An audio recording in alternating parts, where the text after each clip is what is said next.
ఓం శ్రీ శివాయ గురవే నమ. శ్రీ మహాగణాధిపతయ నమ. శ్రీమదాంధ్ర మహాభారతం కవిత్ర విరచితం అనుశాసనిక పర్వం తృతీయాశ్వాసం. కృతికర్త తిక్కన సోమయాజి. అమృతవర్షిణ ధారావాహిక 342వ రోజు తత్వదర్శిని కార్యక్రమానికి ఆధ్యాత్మిక ప్రవచకుల మీద ఈకుండ చంద్రమౌళి రసజ్ఞులను ఆహ్వానిస్తూ, అయ్యా, నిన్నటి వరకు మనం వశిష్ఠుల వారు పరశురామునికి చెప్పినటువంటి సువర్ణ దాన మహిమ ఎంత గొప్పదో అది ధర్మరాజుకు భీష్ముడు వివరిస్తూ ఉన్నాడు. ఆ విషయం మనం ఉచ్చరించుకుంటూ ఉన్నాం. గిరిజయు గిరీషుండును ఒండొరువులకై తపమునర్చి ఆ కళ్ళులొకళ్ళున్ యొకళ్ళులొకళ్ళన్ పెరయంబడసి పరమ సుఖభరితాత్మకులైరి జగము ప్రమోదం బందిన్. పార్వతీ పరమేశ్వరులు ఒకరికొకరు తపస్సు చేసి ఒకరినొకరు పొందారు. ఎందుకు చెప్పాల్సి వచ్చిందంటే, సువర్ణం ఎలా మనకు లభించింది, దాని యొక్క వైశిష్ట్యం ఏమిటి చెప్తా ఉన్నాడు. పార్వతీ పరమేశ్వరులు ఒకరికొకరు తపస్సు చేశారు. ఎందుకు? ఒకళ్ళనొకళ్ళు సతీపతులుగా పొందే నిమిత్తంగా. అంటే లోకం యొక్క ఆనందమే వారి ఆనందం. వారు పరమ సుఖానంద హృదయులయ్యారు. ఎందుకు? లోకమంతా కూడా లోకా సమస్త సుఖినో భవంతు. ఆ నిమిత్తంగా ఏమి దీని మర్మం వివరించే ముందు నేటి కార్యక్రమంలో స్వీయ రచన మానవ ధర్మం ఎలా ఉండాలి, ఎలా జీవనం ఎలా ఉండాలి అనేది. చతుర్విధ పురుషార్థనిష్ఠులు నిగర్వులు తపోదన గర్విష్ఠులు. తప్పండి, తపోదన గరిష్ఠులు. సంతత సత్యనిష్టతల ధర్మాచరణ పరాయణులు సన్యాసులు అంతర్బహిర్శుద్ధులు ఇంద్రియ నిగ్రహులు ఏకపత్నీ వ్రతులు వీతరాగభయక్రోధులు ఈశ్వరార్పణ కర్మజీవులు ధన్యులు సుమీ. ఏమండి, ఎందుకు ఇన్ని రకాలుగా చెప్పుకోవటం? మానవ జీవనం ఎలా ఉండాలో ఈ నుతిలో వివరించడం జరిగింది. స్వీయ రచన. ధర్మార్థ కామ మోక్షములు చతుర్విధ ఫల పురుషార్థ సిద్ధిని ఇస్తాయి. ఎప్పుడైతే అవి మనం ఆచరిస్తున్నామో విద్యా గర్వం, ధన గర్వం, అధికార గర్వం, కాబట్టి నిగర్వులు, ఆ గర్వం లేకుండా తపోధన గరిష్ఠులు. జీవనం తపోధనం, ఓ తపస్సులాగా చదవటం, వృత్తి, ఉద్యోగ, వ్యాపార దక్షత, నైపుణ్యములన్నీ కూడా తపోధనంలాగా, అంటే ధర్మబద్ధంగా. సంతత సత్యనిష్టతల నిరంతరం సత్యం నిష్ట జారిపోకుండా ధర్మాచరణ పరాయణత. సన్యాసులు చక్కగా తీసి ఆవల పెడతాం కామక్రోధ లోభ మోహ మదమాశ్చర్యములను. అంతర్బహిర్శుద్ధులు కలిగిన ఉన్నవాళ్ళు, ఇంద్రియ నిగ్రహం కలిగినటువంటి వాళ్ళు, ఏకపత్ని వ్రతులు, వీతరాగ భయక్రోధులు. వాళ్లకు భయం కానీ, రాగం కానీ, క్రోధం కానీ, మదమాశ్చర్యాలు కానీ ఉండవు. అటువంటి వాళ్ళు ఆచరించే ఈశ్వరార్పణ కర్మజీవులు అంటారు వాళ్ళనందరినీ. అటువంటి వాళ్ళు ధన్యత చెందుతారు అని భారతం యొక్క సారాంశాన్ని నేడు స్వీయ రచనలో అదే ఇప్పుడు దాని సారాంశమే ఇక్కడ మనకు నడుస్తుంది. చూడండి, వీతరాగ భయక్రోధులు, తర్వాత తన భార్య యందు తృప్తి పొందేటువంటి వాళ్ళు ఏకపత్ని వ్రతులు. ఇక్కడ పార్వతీ పరమేశ్వరులు ఒకరికొకరు తపస్సు చేసి ఒకరికొరకొకరు వాళ్ళు సతీపతులు అయ్యారు. అంటే హైందవ ధర్మంలో స్త్రీ యొక్క, ఇల్లాలి యొక్క గౌరవం, ఆ స్థానం ఎంత గొప్పదో, అలాగే భర్తగా ఈయన యొక్క భరించే శక్తి ఇది ఎంత గొప్పదో మనకి ఇక్కడ ద్యోతకమవుతుంది. దీన్నే అటు రామాయణంలోకి వస్తే యం సీత మమసుత సహధర్మచరీతవ అని నమ్మకంగా, ఆదరంగా జనకుడు ఆయన చెప్పాడు. తన కూతురు మీద తనకు ఉన్నటువంటి ప్రగాఢ విశ్వాసం ధర్మనిష్టతల్లో. అంత ధర్మనిష్ట గరిష్ఠులైనటువంటి ఇల్లాలు మాత్రమే ఆవిడ కన్నా బిడ్డలు మాత్రమే దేశానికి ఉపయోగపడతారు. ఆలోచించాలి సీతారాం. కాబట్టి పార్వతీ తపప్పంట విశ్లేషణ పరమేశ్వరుడు, పరమేశ్వరుని యొక్క తపప్పంట పార్వతి. దాంపత్యం ఎంత గొప్పగా ఉండాలో వారు జగత్ యొక్క ఆనంద నిమిత్తంగా సమాగమం పొందారు. కొంతకాలానికి వెలువడినటువంటి శివుని యొక్క వీర్యం అగ్ని యందు నిలిపాడు శివుడు. ఆ అగ్ని కూడా ఆ వీర్యం యొక్క తేజస్సుకు తట్టుకోలేక, ఎందుకు తారకాసురుడు అనేటువంటి రాక్షసుని పదార్థమే అది ఆ సమాగమం. ఆ అగ్నిని శివ రేతస్సు యొక్క తేజాన్ని భరించలేక అగ్నిలో ఉంచాడని చెప్పాం కదా. ఆ అగ్ని శివుని యొక్క రేతస్సు యొక్క తేజమును భరించజాలక గంగలో వదిలింది. ఆ గంగ దానిని భరించలేక మేరు పర్వతం ఒడ్డున ఓ రెల్లు తోటలో నిలిపింది. ఆ పర్వతం చెట్లతో, తీగలతో, పొదలతో, బంగారు వర్ణంతో మెలమెలలాడింది. కారణం శివుని యొక్క వీర్య మహిమ. ఆ వీర్యం బాలరూపమై వెలయగా 6 కృత్తికలు అక్కడికి వచ్చారు. తమ కుమారుడని చెప్పని 6 ఆ బాలుడిని ఎత్తుకున్నారు. ఆ బాలుడు 6 ముఖములతో ఒకేసారి వారి యొక్క తల్లుల యొక్క పాలు త్రావాడు. కాబట్టి కార్తికేయుడయ్యాడు. కృత్తికా తనయుడు అన్నారు, అగ్నిపుత్రుడు అన్నారు, దేవసేనాని అన్నారు. తారకాసురుని వధించాడు ఆ బాలుడే. అందుచే శివుని యొక్క శివుణ్ణి వహ్నిరేతుడు అంటారు. సువర్ణ మహిమ అంతులేనిది. అలా సువర్ణ దానంతో పరశురాముడు తన యొక్క పాపాలను పోగొట్టుకోగలిగాడు. కాబట్టి బంగారం దొంగతనం మహాప్రమాదం అండి. ఈ జన్మ కాదు, జన్మలలో నరకమే. ఆలోచించాలి. మా తండ్రి ఆయనకు మేము నిర్వహించినటువంటి పితృదేవతా విధానం, పితృతిథి విధానం అంతా నీకు నిన్ననే చెప్పాను కదయ్యా. అమావాస్య నాడు అసలు ఎలా పితృతిథులు నిర్వహించాలో చెప్తున్నాడు ఇప్పుడు. అమావాస్య నాడు పిండ ప్రధానం శ్రేష్టమే. పాడ్యమి నాడు శ్రాద్ధాన్ని ఆచరిస్తే అందమైన భార్య లభిస్తుంది. విధియ కన్యలకు తండ్రి, తదియ అంటే స్త్రీ సంతానం, తదియ గుర్రాలు అశ్వదళం ప్రాప్తిస్తుంది.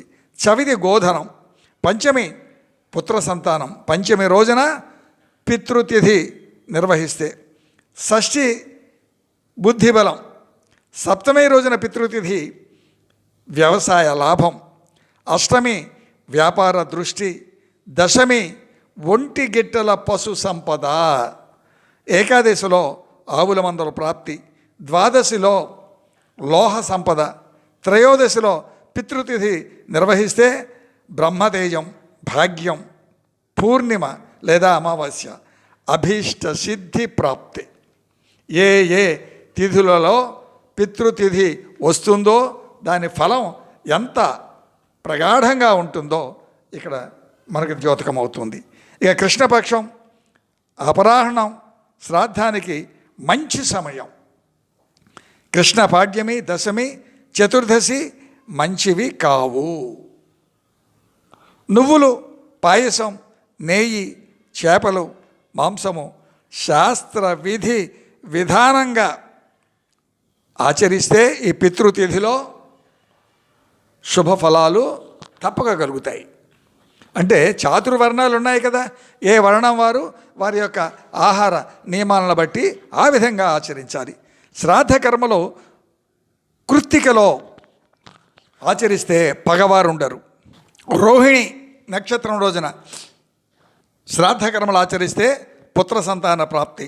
అలాగే మృగశిరలో అయితే నక్షత్రం దేహబలం, ఆరుద్ర క్రూరత్వం, పునర్వసు ఫలప్రాప్తి అంటే సుఫల ప్రాప్తి.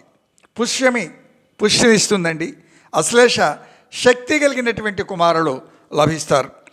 మఖ వంశాభివృద్ధి, పుబ్బ సౌభాగ్యం, ఉత్తర మంచి సంతానం, హస్త కార్యసిద్ధి సకల కార్యసిద్ధి, చిత్త పుత్ర సంతానం, స్వాతి వర్తకం, విశాఖ పుత్ర సంతానం, అనురాధ అధికార ప్రాప్తి, జ్యేష్ఠ అధికార వృద్ధి, మూల ఆరోగ్యం, పూర్వాషాఢ సర్వతోముఖ అభివృద్ధి, ఉత్తరాషాఢ శోక నివారణ, అభిజిత్ విద్యావృద్ధి, శ్రవణం మోక్షం, ధనిష్ట రాజ్యం, శతభిషం కార్యఫలం.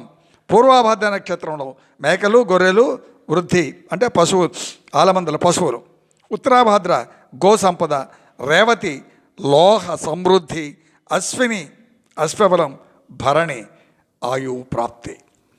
ఈ 27 నక్షత్రములలో ఆ తిథులు ఈ నక్షత్రంలో వాటి యొక్క ఫలం సమన్వయపరుచుకొని మనం గ్రహించాలి.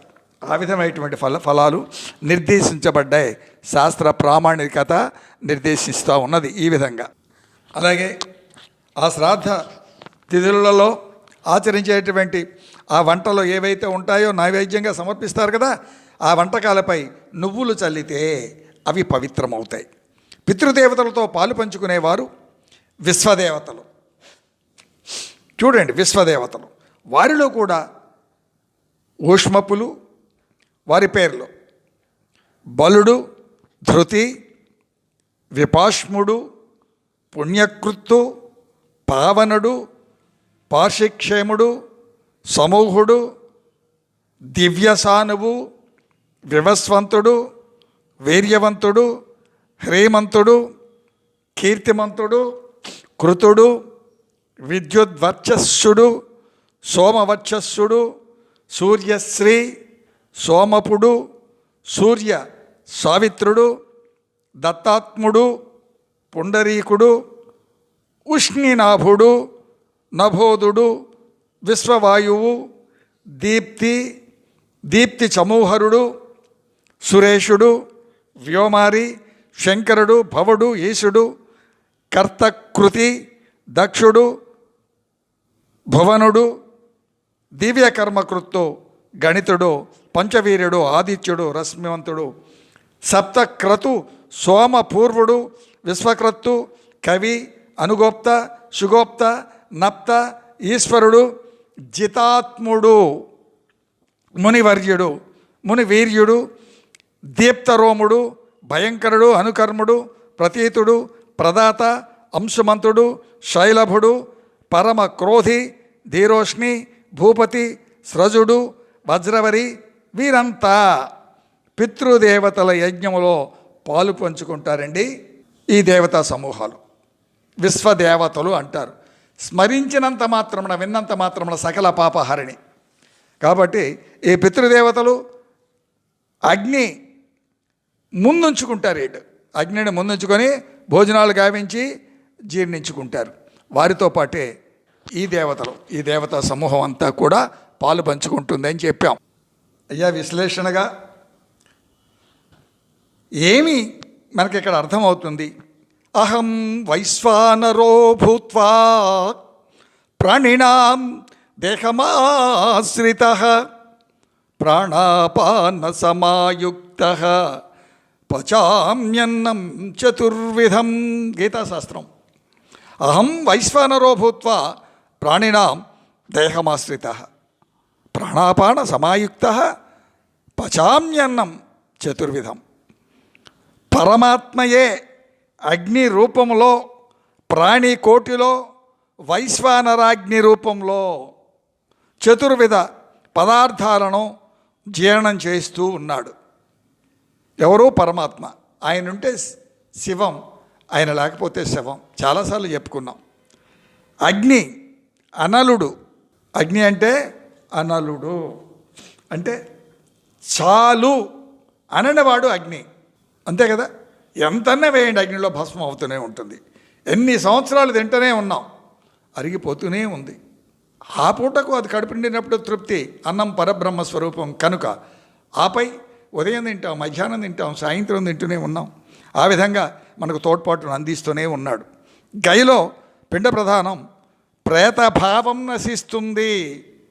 అది మోక్షప్రాప్తిని తప్పకుండా ఇస్తుంది. సత్యంబు, బ్రహ్మచర్యము, నిత్య శుచిత మౌనమతుల నియమము దయ శుద్ధ త్యాగంబు తపస్సంపత్యాకృతులండ్రు బుధులు పౌరవ ముఖ్య. అయ్యా, ఏవి ఆచరించాలి, ఎలా ఆచరించాలి నేటి నుతిలో చెప్పాం. సత్యంబు బ్రహ్మచర్యము, నిత్య శుచిత మౌనమతుల నియమము, దయా శుద్ధ త్యాగంబున్ తపస్సంపత్యాకృతులండ్రు బుధులు పౌరవ ముఖ్య. రేపు ముచ్చరించుకుందాం. స్వస్య ప్రజాభ్య పరిపాలయంతాం న్యాయేన మార్గేణ మహిన్మహిష గోబ్రాహ్మణేభ్య స్వమస్తు నిత్యం. లోకా సమస్త సుఖినో భవంతు. ఏతే సర్వం శ్రీ సీతారామచంద్ర చరణారవిందార్పణమస్తు. ఓం శాంతి శాంతి శాంతి. అయ్యా, ఈ కార్యక్రమాన్ని విన మనవి, మాతలు విన ప్రార్థన, గర్భస్థ శిశువులకు వినిపించ మనవి. గడప లోపల కులం, గడప దాటితే హిందువులం. సీతారాం.